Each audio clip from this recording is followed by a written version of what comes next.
Hello friends, George here. Welcome to my channel. Today we are going to take a look at this wonderful game here, Oblido, from the 1980s. We will load the game from cassette on a real machine, and while loading I will tell you something about the game, and at the end we will play the first level on an emulator. It was very common back then that games came on cassette, like this here for the Commodore 16, because disk drives back then were very expensive and cost much more than the computer itself. So let's take a quick look on the inlay. Very nice artwork as always from that time, and some screenshots which were taken by a real camera back then from the TV screen. Oblido is an action puzzle game, and I consider it as one of the best games. And here we have a surprise. This is the manual, the instructions of another game, POD, Proof of Destruction. So it seems that they made a mistake while producing these inlays. Very interesting. So let's put everything back together and load the game on the real machine, a Commodore +4.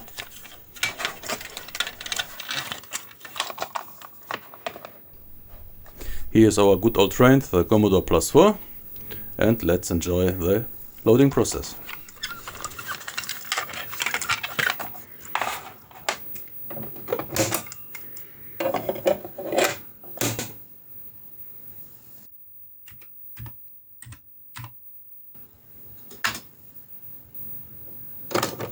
Oblido was produced by Probe Software, which later became Acclaim. The game was released by Mastertronic in June 1986. The cover art was done by John Smythe. It's a 16K game and exclusive to the Commodore 16 and +4.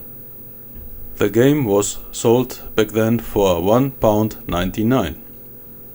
Oblido comes from Latin and means to crush.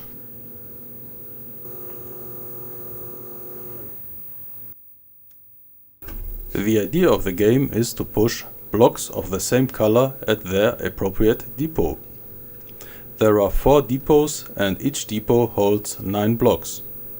A timer is running in the background and you have a certain amount of time to complete a level.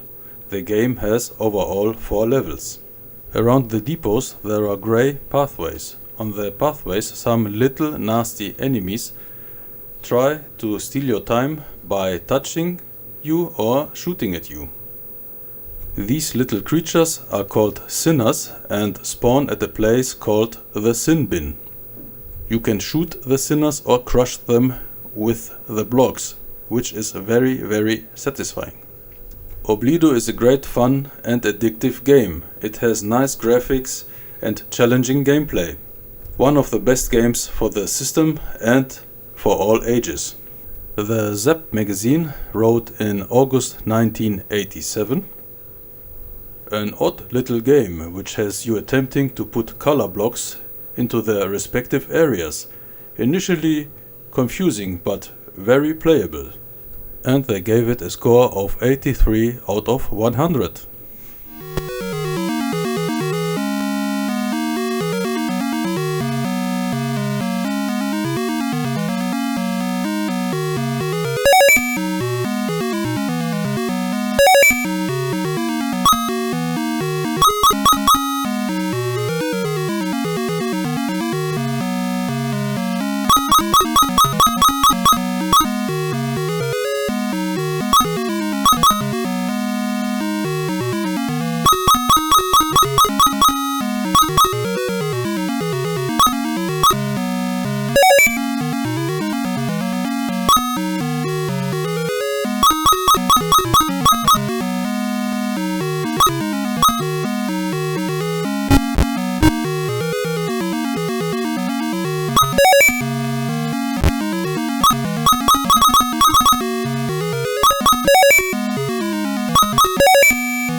This was the gameplay of the first level.